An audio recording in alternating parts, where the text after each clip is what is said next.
Hi, this is Swedish Massage Level 1. This is the ab, chest, neck, face, and head routine. What we'll do is we will begin by showing you all of those routines with a lot of detail, lots of description.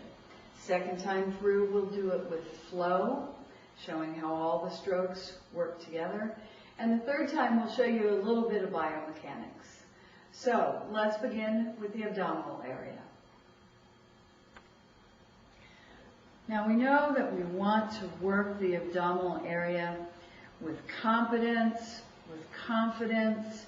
It's an area that is so filled with emotional material and physical issues, and it's an area we want to work on people with ease. And so the first step to that is having a really good drape. So what we'll do is we're using a pillowcase, which we've draped over Stephanie's breast area. And I'm going to lift it and gently tug the blanket and sheet out from underneath, making sure that she's well covered the entire time. And then I tuck so that she can feel that she's well covered. Okay? And then I'm going to drape down to the anterior superior iliac crest, iliac spine here. And we want to make sure that we've informed our client that we're going to be working this area. And a nice way to do that is to talk to her before she lays on the table and before we drape, to make contact with this area and tell her that we're about to perform this drape. We want to make sure the drape is firm around her hips and around the chest area. Of course, if we were working with a male client, we would simply pull the sheet down to the ASIS. We're going to use a nice amount of lubricant here, making sure it's nice and warm. Okay, and as usual, we want to enter the field and then the tissue very gently for first contact. And then I sink. And we're just going to warm just as we would with the back or any other area, with nice fluid effleurage, sort of finger painting the area. Remembering that when we work the abdomen, we're always going to follow the path of the large intestine from ascending and descending.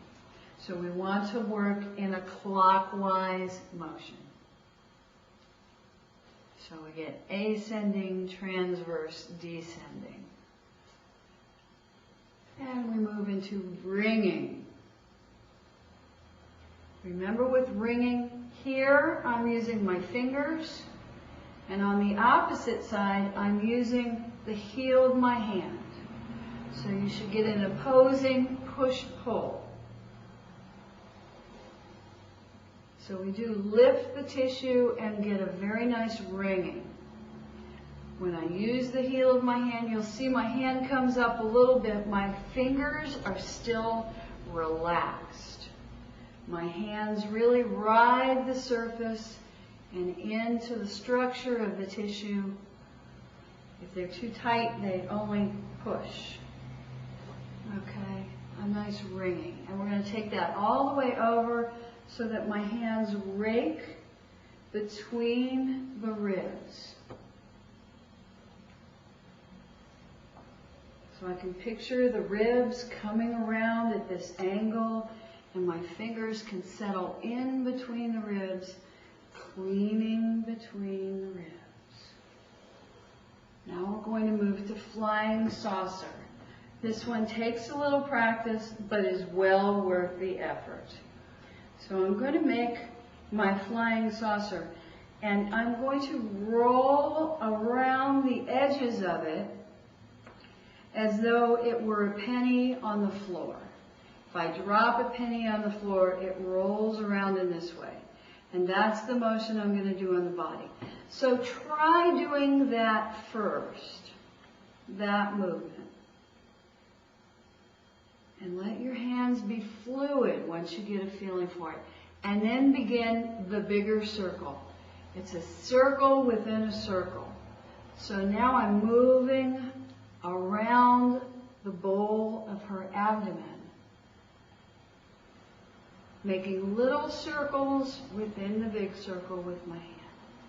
Notice pulling and pushing with the fingers and heel of my hand, working in a clockwise motion around the abdomen. This feels really good. It's excellent for bringing circulation to the digestive organs. Notice my hands are fluid and soft. And then we just float off. I'm going to do now reinforced fingers, scooping around the ribs and then around the iliac crest. So I make my little scoop with my hands and my fingers. I'm going to come all the way up to xiphoid process, and I'm going to sink in just below the lowest rib and nice and slowly scoop around and toward the table. Lots of muscle attachments in here.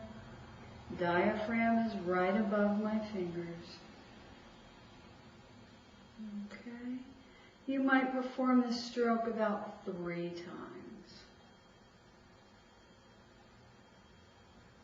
Go slow enough so you can feel yourself moving through the tissues, not plowing through them. Okay, and as the tissue softens, I can kind of sink in right up against and even underneath those ribs. I'm now going to pivot my own body and come to the ASIS, anterior superior, and I have to be careful, Stephanie's a little ticklish. And I sink in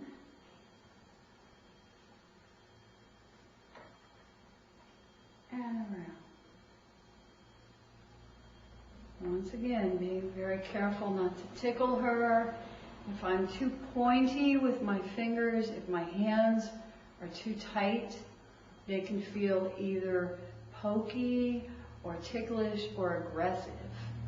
And so even though my hands are forming this curve, they're also soft.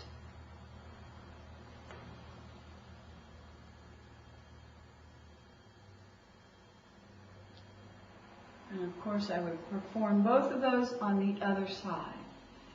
But to finish this routine, I once again do smoothing, finger painting,